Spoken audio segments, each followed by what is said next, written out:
மலேசிய லஞ்ச ஊழல் தடுப்பு ஆணையமான MACC நாடு முழுவதும் உள்ள மறுசுழற்சி மையங்களில் மேற்கொண்ட சோதனையில் 332 பில்லியனுக்கும் அதிகமான மதிப்புள்ள சொத்துக்களை முடக்கி இருப்பதாக தெரிவிக்கப்பட்டுள்ளது. இந்த சோதனையின் விளைவாக மறுசுழற்சி மையங்களின் 3ஆம் கட்ட, 2ஆம் கட்ட ஊழியர்களிடமும் மேலாளர்களிடமும் விசாரணைகள் மேற்கொள்ளப்பட்டு வருவதாக MACC தெரிவித்துள்ளது. இதுவரை பினாங்கில் 6 மறுசுழற்சி மையங்களிலும், ஸ்லாங்கூரில் 7ம், கெடாவில் 4ம், நெகிரி செம்பிலானில் 1ம், ஜொகூரில் 1மாக மறுசுழற்சி மையங்களில் சோதனை மேற்கொள்ளப்பட்டதாக MACC அதிகாரப்பூர்வமாக தெரிவித்துள்ளது. மொத்தம் 19 மறுசுழற்சி மையங்களில் மேற்கொள்ளப்பட்ட சோதனையில் 27 பேரிடம் விசாரணைகள் மேற்கொள்ளப்பட்டதாகவும், 142 நிறுவன வங்கிக் கணக்குகளையும், 182 தனியார் வங்கிக் கணக்குகளையும், மொத்தம் 324 வங்கிக் கணக்குகளையும் முடக்கி இருப்பதாகவும், முடக்கப்பட்ட வங்கிக் கணக்குகளின் மதிப்பு 150 பில்லியன் என்றும் தெரிய வந்துள்ளது. இந்நிலையில் 19 மறுசுழற்சி மையங்களில் இருந்து 332 பில்லியனுக்கும் அதிகமாக பறிமுதல் செய்யப்பட்டிருப்பதாக லஞ்ச ஊழல் தடுப்பு ஆணையத்தின் சிறப்பு நடவடிக்கை பிரிவின் இயக்குனர் Datuk Mohamad Zamri Zainul Abidin விளக்கமளித்தார்.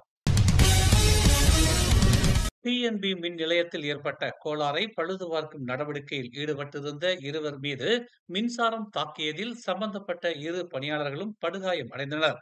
இன்று காலை 10:30 மணியளவில் மலாக்காவின் ஜலான் பாச்சாங்கில் உள்ள அடுக்குமாடி குடியிருப்பில் ஏற்பட்ட மின்சார கோளாறை ஆய்வு செய்வதற்காக 2 பணியாளர்களும் மின் நிலையத்தை நெருங்கிய போது மின் நிலையம் வெடித்ததாக மத்திய மலாக்கா தீயணைப்புத்துறை இயக்குனர் இஸ்மாயில் ஹாரூன் தெரிவித்துள்ளார். பொதுமக்களிடம் இருந்து அவசர அழைப்பை பெற்றதும் சம்பவ இடத்திற்கு 9 பேர் கொண்ட மீட்புக் குழுவினர் விரைந்ததாக அவர் கூறினார்.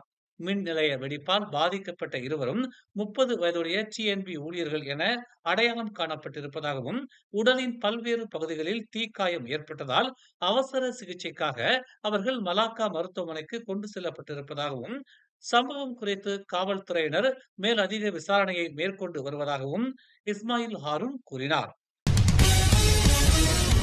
மலேசிய மக்களுக்கான அரசாங்கத்தின் புதிய திட்டம் குறித்து நாளை காலை 10:30 மணிக்கு பிரதமர் டதஸ்ரீ அன்வார் இப்ராஹிம் அறிவிப்பு செய்வார் என்று தகவல் தொடர்புத்துறை அமைச்சர் டாக்டர் ஃபாமி ஃபாஜில் இன்று தெரிவித்தார்.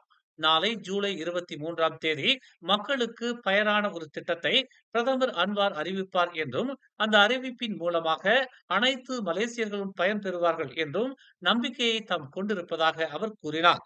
முன்னதாக அனைத்து அமைச்சர்களும் ஒற்றுமை கூட்டணியின் நாடாளுமன்ற உறுப்பினர்கள் மக்களுக்கான புதிய அறிவிப்புகள் குறித்து சமூக வலைதளங்களில் பிரச்சாரம் செய்ததை அடுத்து மக்களிடையே எதிர்பார்ப்புகள் அதிகரித்தது. இதனை அடுத்து மறுநாள் பக்காத்தான் நாடாளுமன்ற உறுப்பினர்களையும், பரிசான் நாடாளுமன்ற உறுப்பினர்களையும் பிரதமர் டதஸ்ரீ அன்வார் இப்ராஹிம் தனது பிரதமர் அலுவலகத்தில் தனித்தனியாக சந்திப்பையும் நடத்தியது மலேசிய அரசியல் சூழலில் முக்கிய பேசுபொருளானது. ஈரான் மீதான இஸ்ரேலின் தாக்குதல் மன்னிக்க முடியாத செயல் என்பதால் மலேசியா ஈரானுக்கு ஆதரவாக துணையாக நிற்கும் என்று பிரதமர் டதஸ்ரீ அன்வார் இப்ராஹிம் வெளிப்படையாக தெரிவித்துள்ளார். இதனால் மேற்கத்திய நாடுகளின் கோபத்திற்கு மலேசியா உள்ளானாலும் அது மலேசியாவை பாதிக்காது என்று அவர் கூறினார். முக்கிய சில முடிவுகளால் மலேசியாவின் இறையாண்மை பாதிக்காமல் இருப்பதை தாம் உறுதி செய்வதாக அவர் தெரிவித்தார். இஸ்ரேலின் முதல் தாக்குதலின் போது மலேசியா பாதிக்கப்பட்ட ஈரான் பக்கம் உறுதியாக இருப்பதாக ஈரானின் அதிபரான மசௌட் பெசஸ்கியானுக்கு தாம் கொடுத்த வாக்குறுதியில் இருந்து கொஞ்சமும் பின்வாங்கவில்லை என்று அன்வார் கூறினார். அமெரிக்கா உட்பட பல்வேறு மேற்கத்திய நாடுகள் ஈரானுக்கு ஆதரவளிக்கும் நாடுகளுக்கு எதிராக மறைமுகமாக சில செயல்பாடுகளை முன்னெடுப்பதாகவும், அதனால் மலேசியா பாதிக்காமல் இருப்பதை மடானி அரசாங்கம் உறுதியாக இருப்பதாகவும் அன்வார் கூறினார். மன அழுத்தத்திற்கு உள்ளான தாய் தனது 4 வயது மகனுடன் பாலத்தில் இருந்து விழுந்து தற்கொலைக்கு முயற்சித்த நிலையில் பொதுமக்களால் பத்திரமாக மீட்கப்பட்டுள்ளார். இச்சம்பவம் நேற்று இரவு 11:10 மணி அளவில் கிளந்தான் கோத்தபாருவில் உள்ள சுல்தான் யாயா பெட்ரா பாலத்தில் நிகழ்ந்ததாக கோத்தாடாருல் நாயிம் மாவட்ட மீட்புத்துறை இயக்குனர் சுகைமி ஒஸ்மான் தெரிவித்தார். இரவு 11:10 மணி அளவில் பொதுமக்களிடம் இருந்து அவசர அழைப்பை பெற்றதும் 11:20 மணிக்கு மீட்புத்துறை அதிகாரிகளுடன் சம்பவ இடத்திற்கு விரைந்ததாக அவர் கூறினார். சுமார் 20 நிமிடங்கள் பேச்சுவார்த்தைக்கு பின்னர் 35 வயதான பெண்ணையும் 4 வயது மகனையும் சமாதானப்படுத்தி மீட்டதாகவும் அவர் கூறினார். தனது 4 வயது மகனுடன் மோட்டார் சைக்கிளில் வந்த 35 வயது பெண் பாலத்தில் நின்று குதிக்க முற்பட்ட போது வாகன ஓட்டிகள் அவரை தடுத்து சமாதானப்படுத்தும்படியான காட்சி சமூக வலைதளங்களில் பரவியது. தற்போது 35 வயது பெண்ணும் அவரின் 4 வயது மகனும் சமூக நலத்துறையின் பாதுகாப்பில் இருப்பதாக சுஹைமி ஒஸ்மான் கூறினார். பத்துபூத்தே பிரச்சனையில் முன்னாள் பிரதமர் டாக்டர் மகாதீரின் வயது காரணமாக அவர் மீது எந்த சட்ட நடவடிக்கையும் எடுக்கப்படவில்லை என்று பிரதமர் டதஸ்ரீ அன்வார் இப்ராஹிம் இன்று தெரிவித்தார்.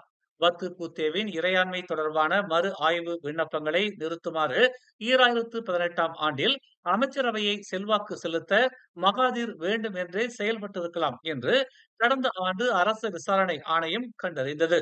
மோசடி செய்ததற்காக தண்டனை சட்டத்தின் பிரிவு 415 கீழ் குற்றவியல் விசாரணை தொடங்கப்படலாம் என்று கூறி மகாதீர் மீது போலீஸ் அறிக்கை தாக்கல் செய்ய RCI பரிந்துரைத்தது. மகாதீர் தவறு செய்துள்ளார் என்று அன்வார் நாடாளுமன்றத்தில் இன்று தெரிவித்தார். ஆனால் இவ்விவகாரத்தில் நடவடிக்கை எடுப்பதற்கு அமைச்சரவை ஒப்புக்கொள்ளவில்லை என்றும் மகாதீரின் வயது 100 என்பதால் இம்முடிவை எடுத்ததாகவும் அன்வார் கூறினார். ஆட்டிசத்தால் பாதிக்கப்பட்ட சிறுவன் ஜெயின் ரயான் கடந்த ஆண்டு மரணம் அடைந்த நிலையில் அச்சிறுவனின் மரணம் தொடர்பாக தொடர்ந்து விசாரணை நடைபெற்று வருகிறது. இந்நிலையில் தனது மகனை தாம் தான் கொலை செய்தேன் என்று ஒப்புக்கொள்ளும்படி தம்மை போலீசார் கட்டாயப்படுத்தியதாக ஜெயின் ரயான் அப்துல் மதீனின் தாயார் இன்று அமர்வு நீதிமன்றத்தில் தெரிவித்தார். 30 வயதான இஸ்மானிரா அப்துல் மனாப் எனும் அந்த தாயார் தடுப்பு காவல் உத்தரவுக்காக ஒரு மஜிஸ்ட்ரேட் முன் கொண்டுவரப்பட்ட போது குற்றத்தை ஒப்புக்கொள்ளும்படி அழுத்தம் கொடுக்கப்பட்டதாக கூறினார். 13 நாட்கள் தடுப்பு காவல் காலத்தில் தாம் முழு ஒத்துழைப்பு அளித்த போதிலும் தனது பதில்களில் போலீசார் அதிருப்தி அடைந்ததாக அவர் தெரிவித்தார். தாப்பா பீடோர் பகுதிக்கு அருகில் உள்ள தெற்கு நோக்கி செல்லும் பிளஸ் நெடுஞ்சாலையில் கிலோமீட்டர் 328.9 இன்று 2 வாகனங்கள் மோதியதில் 3 மூத்த குடிமக்கள் கொல்லப்பட்டனர் மற்றும் 3 பேர் காயமடைந்தனர். காலை 11:19 மணிக்கு பேரிடர் அழைப்பு வந்ததாகவும் சம்பவ இடத்திற்கு 7 பணியாளர்கள் அனுப்பப்பட்டதாகவும் பேரா தீயணைப்பு மற்றும் மீட்புத் துறையின் உதவி இயக்குனர் சபாரோட்ஜி நோர் அமாட் தெரிவித்தார். இறந்தவர்கள் மூவரும் 70 வயதில் இருந்து 77 வயதுக்கு உட்பட்டவர்கள் என்று அடையாளம் காணப்பட்டுள்ளனர். விபத்தில் ஒரு டொயோட்டா வியாஸ் மற்றும் புரோட்டான் X50 வாகனங்கள் சம்பந்தப்பட்டிருந்த நிலையில் வியாஸில் இருந்த ஒருவர் காயமடைந்தார். புரோட்டான் X50 வாகனத்தில் இருந்த 5 பேரில் 2 பேர் காயமுற்றனர்.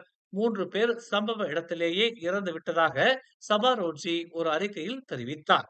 பாதிக்கப்பட்டவர்கள் தாப்பா மருத்துவமனைக்கு கொண்டு செல்லப்பட்டதாகவும் மேல் விவரங்கள் விரைவில் பகிரப்படும் என்றும் தாப்பா காவல்துறை தலைவர் ஜொஹாரி யாயா தெரிவித்தார். அம்னோ தலைவர் அமாட் ஜாகித் ஹமீடி மற்றும் முன்னாள் பிரதமர் டாக்டர் மகாதீர் முகமது ஆகியோரின் 2 அவதூறு வழக்குகள் நிறுத்தப்பட்டுள்ளன. இரு தரப்பினரின் வழக்கறிஞர்களும் ஒரு இணக்கமான தீர்வை எட்டியதாகவும் வழக்குகளை தொடர மாட்டோம் என்றும் நீதிபதிக்கு தெரிவித்ததை அடுத்து இது நிகழ்ந்துள்ளது. வழக்கை நீடிக்காததற்கு நீதிபதி கான் இரு தரப்பினருக்கும் நன்றியை தெரிவித்துக் கொண்டார். புதிதாக வழக்கு தாக்கல் செய்ய சுதந்திரமின்றி வழக்குகள் தள்ளுபடி செய்யப்படுவதாக அவர் அறிவித்தார். ஒவ்வொரு தரப்பினரும் தங்கள் சொந்த செலவுகளை ஏற்க வேண்டும் என்றும் அவர் வலியுறுத்தினார். கடந்த ஆண்டு மகாதீர் தனது அவதூறு வழக்கில் சாட்சியம் அளித்த பின்னர் நடத்திய பத்திரிகையாளர் சந்திப்பில் மகாதீர் மீது துணை பிரதமர் ஜாகித் வழக்கு தொடர்ந்தார். இன்று கான் தனது தீர்ப்பை வழங்கவிருந்த நிலையில் 2 வழக்குகளும் வாபஸ் பெறப்படுவதாக மகாதீர் மற்றும் ஜாகிட்டின் வழக்கறிஞர்கள் நீதிமன்றத்தில் தெரிவித்தனர். 100 வயதை எட்டிய மகாதீர் ஜாகித் தன்னை பற்றி குட்டி என்ற பெயரை அவமதிக்கும் வகையில் பயன்படுத்தியதாக கூறப்படும் வழக்கை தாக்கல் செய்தார். 2017ஆம் ஆண்டு ஜூலை 30ஆம் தேதி பிளானாஜேயாவில் நடந்த அம்னோ பிரிவு கூட்டத்தின் போது ஜாகித் தன்னை அவதூறு செய்ததாக மகாதீர் அறிக்கையில் குற்றம் சாட்டினார். இதற்கிடையில் தனது மீதான ஊழல் குற்றச்சாட்டுகளை கைவிட அம்னோ தலைவர் ஜாகித் தனது உதவியை நாடியதாக மகாதீர் கூறியதை அடுத்து ஜாகித் வழக்கு தொடர்ந்தார். கடந்த 2022ஆம் ஆண்டு பிப்ரவரி 23ஆம் தேதி நடந்த ஒரு செய்தியாளர் கூட்டத்தில் 2018ஆம் ஆண்டு 14வது பொதுத் தேர்தலுக்கு பிறகு ஜாகித் மற்றும் பலர் தன்னை தனது வீட்டில் சந்தித்ததாக மகாதீர் கூறினார். இந்நிலையில் மகாதீர் கூறிய கருத்துகள் உண்மைக்கு புறம்பானவை என்றும் தேவையற்றவை என்றும் ஜாகித் கூறினார். மேலும் செய்திகளை தெரிந்து கொள்ள தமிழ் மலர் நாளிதழை பாருங்கள். எங்களோடு இணைந்திருக்க மலர் டிவியை பதிவு செய்து கொள்ளுங்கள். உறவுகள் மகிழ்ந்திட விருப்பம் மற்றும் பகிர்வு சேவையை சொடுக்கிடுங்கள்.